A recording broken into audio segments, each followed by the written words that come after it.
통합진보당이 반쪽 공청회를 열었습니다. 이정희 공동대표는 진상조사위원회가 비밀투표의 원칙을 침해했고 조사의 쟁점을 알려주거나 소명 기회를 부여하지 않았다고 비판했습니다.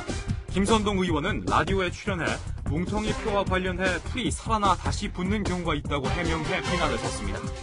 한편 오늘 예정된 새누리당의 원내대표 선거에서 어느 누구의 승리도 예측할 수 없는 혼전 양상을 보이고 있습니다. 남경필, 이주영, 이한구 후보의 3파전 속에서 특정 후보의 쏠림 현상이 두드러지지 않기 때문입니다. 자, 김 차장, 우리 좀 전에 얘기 나눈 대로 이제 동아일보 보도에 따르면, 자, 민혁당이 다시 재건이 됐다. 그리고 이것을 주도하고 있는 인물이 하영옥이다. 그래서 정보당국이 이 하영옥이라는 사람의 행방을 쫓고 있다라는 소식이 좀 실려가 있습니다. 네. 그러면 어떤 그 재건 조치가 어떻게 되고 있고, 하영옥이라는 인물은 어떤 사람인지, 그것부터 한번 살펴보고 이야기 나누십시오. 네, 일단 민혁당, 민족민주혁명당이라고 하는데, 김일성이 1920년대 중국에서 활동할 때 썼던 이름을 따온 것이라고 합니다. 보통 민혁당 사건이라면 조금 더 참가하는 사람이 많이 있지만 요즘 정치 현상과 관련해서 맞물려서 가장 주목해야 될 사람은 세 사람입니다. 강철 서신이라는 80년대 글을 써서 주사파의 논리 이론적 토대를 만든 김영환 씨가 있고요. 또 하나는 이번에 지금 추적의 대상이 되고 있는 하영욱 씨입니다. 이 두 사람 전부 다 서울대 법대 출신으로 80년대 주사파 운동을 이끌었던 사람이고 또 이번에 역시 통합진보당의 비례대표 2번이 된 이석기 씨입니다. 일단 민혁당 사건은 90년대 대표적인 간첩 사건의 하나입니다. 우연찮게 발견이 돼서 시작된 수사인데요. 간단히 말씀을 드리자면 1998년 김대중 정부 초기에 전남 여수 앞바다에서 북한의 반잠수정 하나가 격침됩니다. 그런데 그 잠수정을 보니까 북한 간첩이 한 명 있었고 그 사람이 지니고 있는 문건을 보건대 남쪽에 들어있던 간첩과 접촉한 것이 나왔고 그 실체가 민혁당이었습니다. 아, 그렇군요. 근데 민혁당 얘기는 최근에 나온 책을 제가 하나 좀 구입해서 좀 읽어보고 있는데 여기 진보의 그늘이라는 책인데 과거에 그 주사파 단체에서 활동을 했던 그 인사가 이제 전향을 해서 그들의 이제 과거의 행적을 소개한 대목인데 그 대목에 좀 이런 대목이 있습니다. 그 하영옥 씨라는 인물에 대해서 좀 활동 내역을 기술을 했는데 1990년에 노동당에 입당식을 하면서 이런 발언을 했다고 합니다. 조선노동당에 입당하여 매우 영광스럽고 모든 역량을 다해 당원으로서의 임무를 수행할 것을 맹세합니다. 라는 표명을 했다고 합니다. 근데 이런 인물도 2003년도인가요? 그 노무현 대통령 때 특별사면을 받았어요. 그러니까. 그렇죠. 98년에 간첩의 실체가 파악이 됐고 99년에 검찰의 수사 발표가 나왔습니다. 2000년 우리 대법원은 이 단체를 반국가단체로 규정했습니다. 북한의 지령을 직접 받는 곳이라는 얘기인데요. 이제 와해가 된 걸로 알았던 조직이 이번 정보당국의 추적 끝에 현재 뭔가가 진행되고 있는 것 아니냐는 의구심을 산 것 같습니다. 다만 저희 시청자 여러분들께서 좀 각별히 관심을 두셔야 될 것은 아직은 뭔가 구체적으로 밝힐 수 있는 증거가 나온 것은 아니기 때문에 의구심을 사고 있다는 정도니까 당국의 진전을 잘 더 봐야 되겠습니다.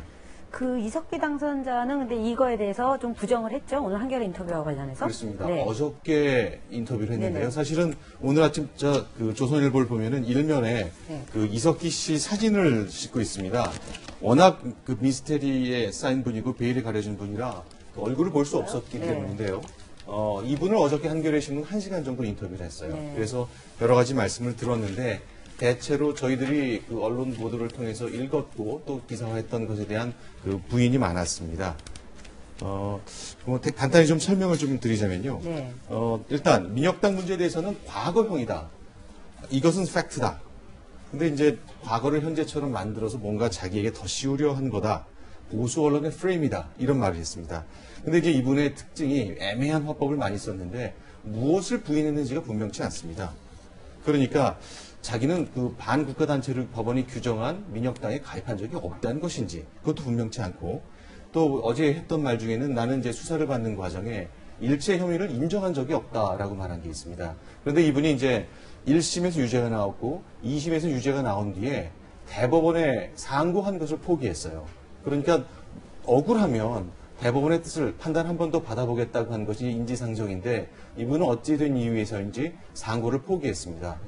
그래서 이런 점 때문에 좀 석연치 않은 구석이 있고 또 아까 강수진 부장께서 말씀하셨듯이 뭔가 좀 집요하게 물어서 이분들이 과연 북한을 어떻게 보는 것인지, 김정은, 김정일 3대 세습 체제에 대해서는 어떻게 보는 것인지 좀 물었으면 하는데 간략한 질문 외에는 별로 나오는 게 없습니다. 그 부분이 저는요, 좀 아쉬웠던 게요. 사실 저도 네. 굉장히 관심 있게 그 인터뷰를 봤거든요. 네. 왜냐하면 워낙 또 인터뷰를 이렇게 들어볼 수 있는 기회가 좀 없지 않습니까? 네.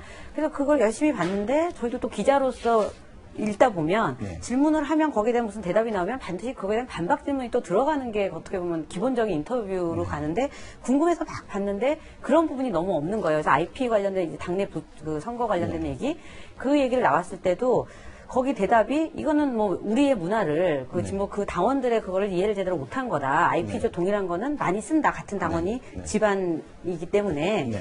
가족들이 많기 때문에. 근데 이게 전국에서 나왔을 경우 그럼 어떻게 하느냐에 대한 질문이 일단 없다는 것도 네.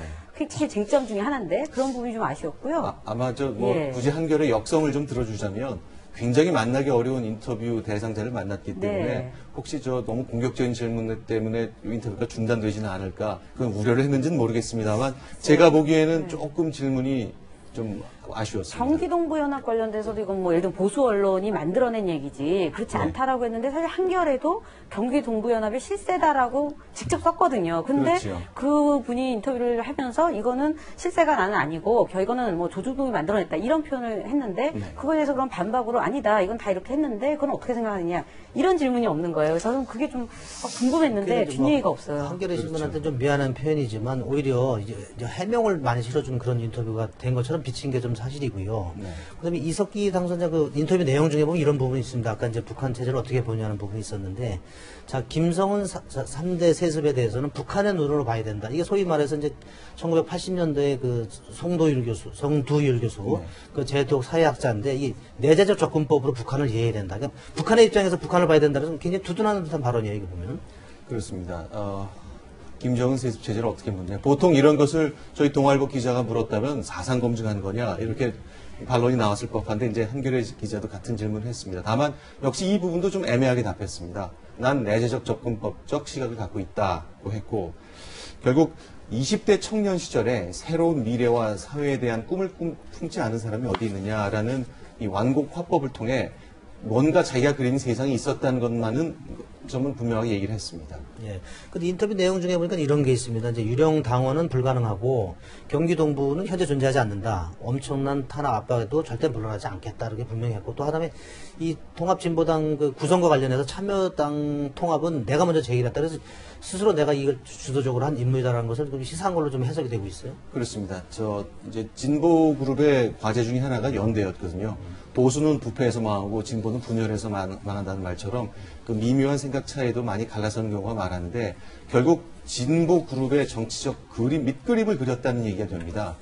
그동안 언론이 쭉 이야기했던 숨은 실세고 물론 그 뒤에 또 다른 실세가 있을지 모르겠지만 그 정치적인 흐름을 짚고 하는 데에는 충분하고 중요한 역할을 했던 것은 맞는 것 같습니다. 어제 그 이야기를 스스로 꺼냈습니다.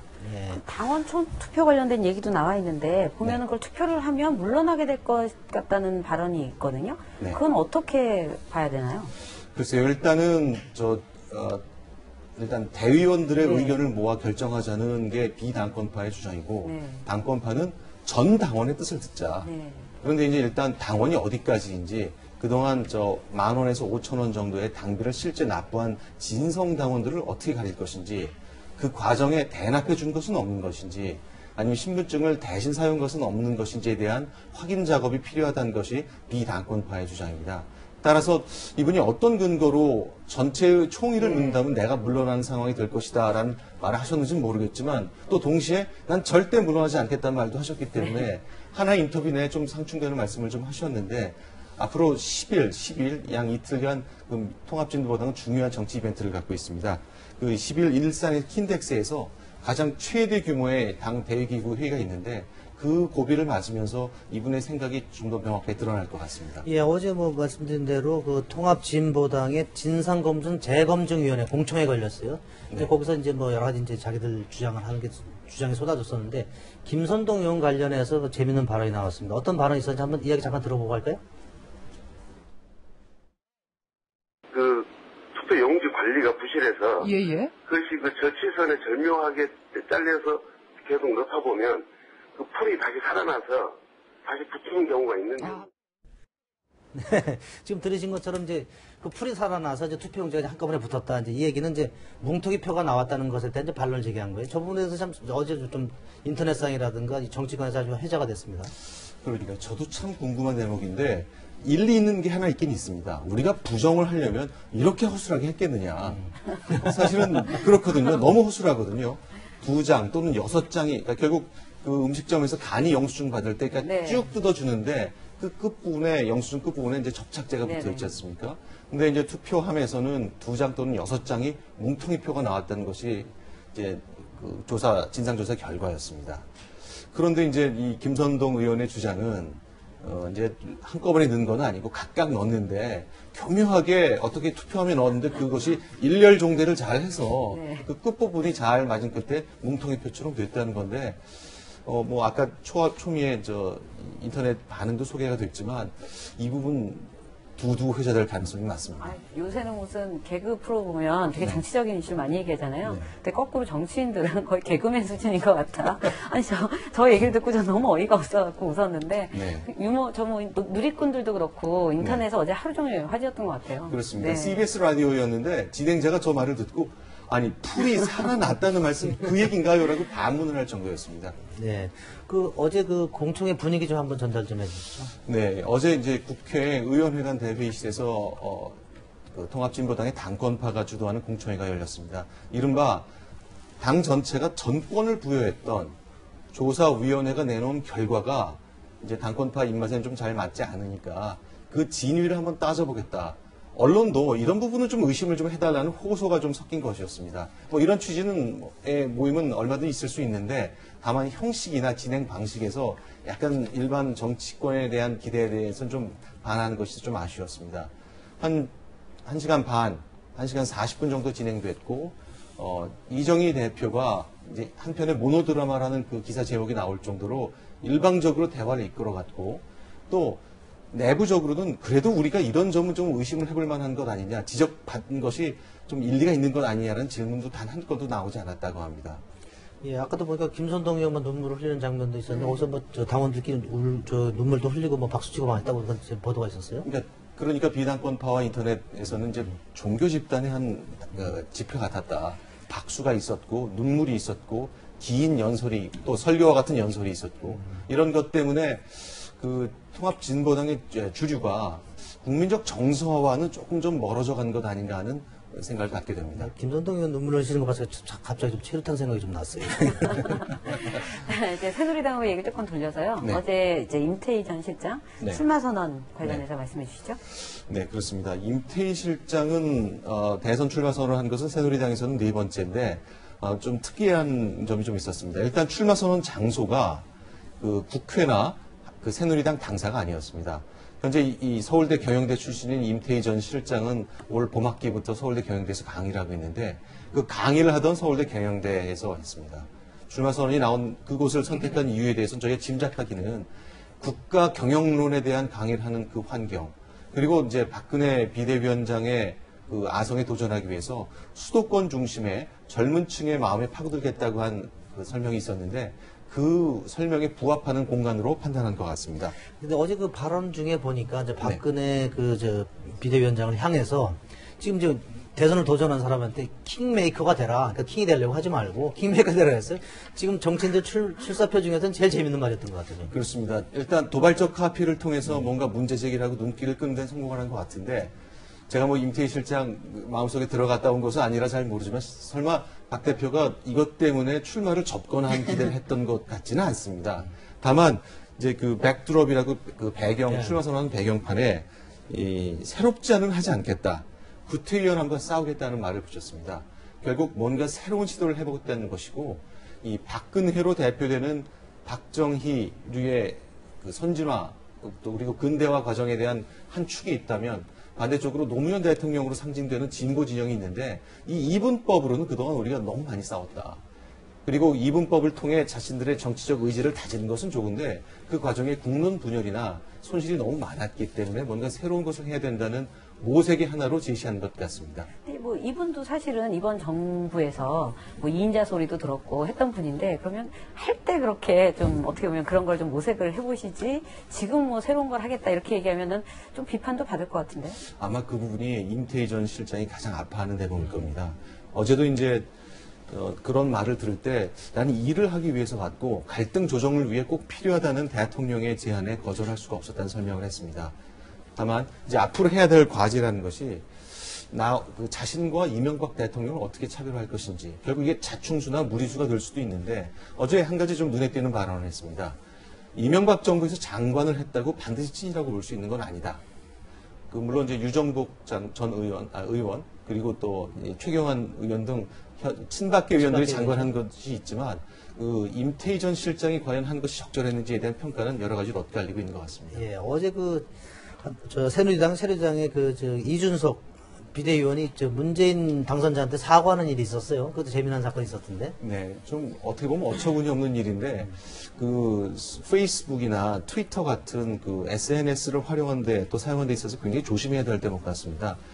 이제 삼국지를 일본 만화 작가가 그린 것인데 거기에 이제 지난 총선 때 한창 주목을 끌었던 부산의 손수조 후보 그리고 문재인 당선자 두 분을 이 그림에 엇대서 새로 만든 패러디물입니다.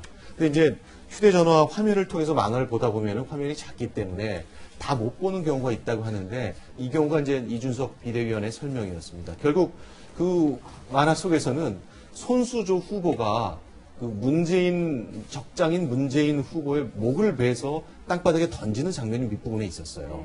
물론 상식적으로 봤을 때 이런 것을 알고도 했다면 정상적으로 사과한다고 보기 좀 어려운데 어쨌건 그런 업로드가 돼서 많은 네티즌들과 문재인 상임고문의 지지자들을 좀 마음을 아프게 했는데 결국 여의도까지 찾아가서 1시간 반 정도 기다린 끝에 사과를 했습니다. 허리를 한 90도쯤 굽혀 사과하는 장면 사진이 좀 실렸습니다. 사과를 받아들인 건가요? 왜 그렇게 나왔는지 배경을 들었다고 하셨으니까 문재인 상임고문이 실수로 보이는 이런 일을 크게 푸는 것 같습니다. 문제삼지 않은 것 같습니다. 여기서 통 크게 받아주는 게 오히려 더 대중적으로는 점수 딸 것 같아요. 네, 그런 것 같습니다. 진중권 씨도 한마디 했던데 여기에 대해서. 근데 역시 진중권 교수가 SNS에 올린 글인데 젊은 시절에 정치 물을 먹더니 곱게 실성했다라는 표현을 했었어요. 좀 아쉬운데 다른 표현을 갖고도 그 뜻을 전달할 수 있는 방법은 수없이 많았을 텐데 역시 SNS는 SNS로 대응했는데 표현이 조금 아쉬웠습니다. 사실 경솔했던 거는 사실인 것 같고요. 그렇습니다. 어저께 풀과 함께 더불어 인터넷에 잘 봤던 화제가 됐던 거였죠. 그렇습니다. 정치권 소식은 이 정도 좀 마무리 좀 해보고요.